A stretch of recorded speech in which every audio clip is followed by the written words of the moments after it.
News, জনগণের power house.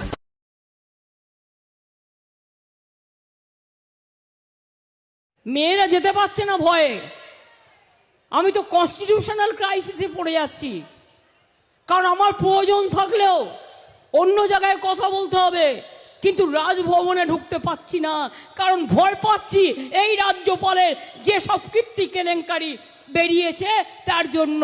আচ্ছা বলুন তো, 70 বছরের বুড়ি, 70 বছরের বুড়ি আমাদের মুখ্যমন্ত্রী দিদিমণি, একজন রাজ্যপাল তিনিও বয়স্ক, একটা দিদিমণিকে বলতে চাই, ও মুখ্যমন্ত্রী মমতা ব্যানার্জি, 70 বছরের বুড়ি, তুমি যখন এই রাজ্যপালকে বাংলা শেখানোর জন্য হাতে খড়ি দিয়েছিলে, হাতে খড়ি যখন দিয়েছিলে সেটা কি রাস্তায় বসে দিয়েছিলে?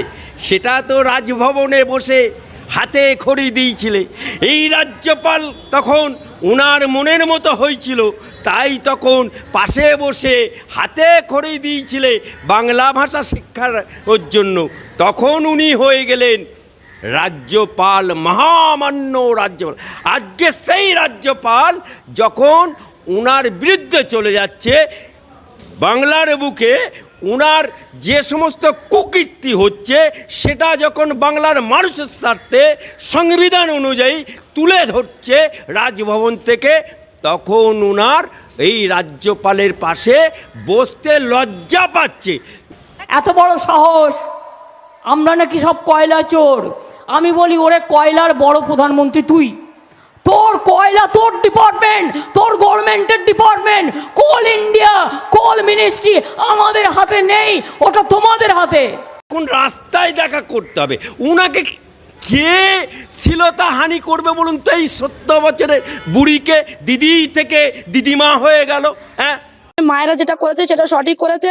আরো ওনাদের কপাল ভালো যে ওনাদেরকে সেইভাবেই কিছু করেনি, 2-4 চাপ্পড় মেরে ছেড়ে দিয়েছেন। এই পুলিশগুলো রাতের অন্ধকারে আমাদের কাছে ভিডিও ফুটেজ আছে অনেকে, আমরা সেটাকে আমরা সোশ্যাল মিডিয়ায় দেব, আপনারা অপেক্ষা করুন। আর সেটা নিয়ে দিলীপ মল্লিক কালকে রাত্রে সেই ছেলেটিকে নিয়ে এসে প্রত্যেকের নামে, মহিলারা মেরেছে তাদের ব্যাটা ছেলেদের নামে কেস দিয়েছেন, দিয়ে বাড়ি ভাঙচুর করেছেন, সোনা দানা টাকা পয়সা লুট করেছেন এবং তাদের শাড়ি ধরে টেনেছেন, তাদের গায়েও হাত তুলেছেন দিলীপ মল্লিকের সহযোগিতায় এই থানার পুলিশেরা।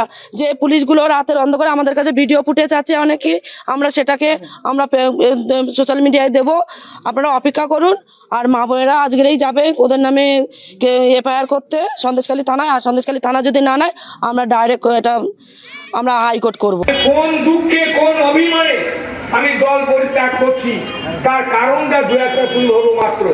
কারণ আমাদের উপরে যে অত্যাচার করা হয়েছে, অবিচার করা হয়েছে, গণতন্ত্রকে ধ্বংস করে মানুষের ভোট অধিকার কেড়ে নিয়ে পঞ্চায়েত নির্বাচনে আমাদের যেভাবে মারধর করা হয়েছে তার প্রতিবাদ করার জন্য আজ আমরা বিজেপিতে এবং ভারতীয় জনতা পার্টিতে যোগদান। গণতন্ত্র লুট, খুন, সন্ত্রাস করে মানুষের মধ্যে থাকা যায় না। মানুষের মধ্যে থাকতে গেলে কর্মই ধর্ম, জীব সেবাই শিব সেবা, মানুষের পাশে থাকতে হবে।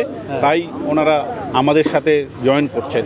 সেই সবকা সাথ সবকা বিকাশের আদর্শে ওনারা অনুপ্রাণিত হয়ে ওনারা আজকের মঞ্চে, প্রকাশ্যে মঞ্চে বলেছে কিভাবে ক্যানিংয়ে গণতন্ত্রকে হত্যা করা হয়েছে। হওয়ার পর থেকে আমাদের দলের কোনো কর্মসূচিতে বা দলের কোনো সংগঠনকে বৃদ্ধি করার জন্য তাকে আমরা পাইনি। তিনি ইনঅ্যাক্টিভ ছিলেন দলের কাজে, তো তার দ্বারা দল কখনো আমাদের দলের কোনো শ্রীবৃদ্ধি হয়নি। আবার কোনো একটা মোহে পড়েছে কোনো রকমভাবে, তিনি আবার আরো হয়তো বেশি কিছু বিজেপির কাছ থেকে পেয়েছেন। করে দাদাগিরি করে মস্তানি করে পেছন দরজা দিয়ে ক্ষমতা দখল করেছিলেন খেজুরি 2 পঞ্চায়েত সমিতিতে। আজকে তিনি বুঝতে পেরেছেন যে ভারতীয় জনতা পার্টি আগামী দিনে বাংলাকে দিক নির্দেশ করবে। ঘরের ছেলে ঘরে ফিরে এসেছে। মোদিজির সুনামি চলছে, উত্তর 24 পরগনার সব সিট বিজেপি পাবে। দমদম, ব্যারাকপুর, বনগাঁ, বসিরহাট, বারাসাত সব সিট নরেন্দ্র মোদীর প্রার্থীরা জিতবে। ভাইপো আর আইপ্যাকের করানো একটা ভিডিও কোয়াল উচ্চ আদালতে যাচ্ছে সমূহ ঘটনার জন্য সিবিআইকে তদন্ত চেয়ে। আমরা ফাইল করছি 2-1 দিনের মধ্যে, এবং আমরা ভাইপো আর আইপ্যাককে প্যাকেট করব, এই কেসে প্যাকেট করব। ওরা ফাঁদে পা দিয়েছে, পুরো টাকা দিয়ে ভাইপো আর আইপ্যাক করেছে। ওগুলো ভাইপোর নোংরা কাজ। সন্দেশখালিতে প্রদীপ মণ্ডল, দেবদাস মণ্ডল সহ 3 জনকে খুন করে লাশ এখনো পাওয়া যায়নি, এটা কি মিথ্যা? সন্দেশখালিতে 239টা জমি এই সরকারি ফেরত দিতে বাধ্য হয়েছে জনগণকে, এটা কি মিথ্যা? সিবিআই আসার আগে রেপ মলেস্টেশনের 3টে এফআইআর মমতার পুলিশ করেছে। এর উত্তর 1 জুন বসিরহাট দিয়ে দেবে। সন্দেশখালী বিধানসভা থেকেই রেখা 1.5 লক্ষ লিড পাবে। আমার নাম করে লিখে রাখো।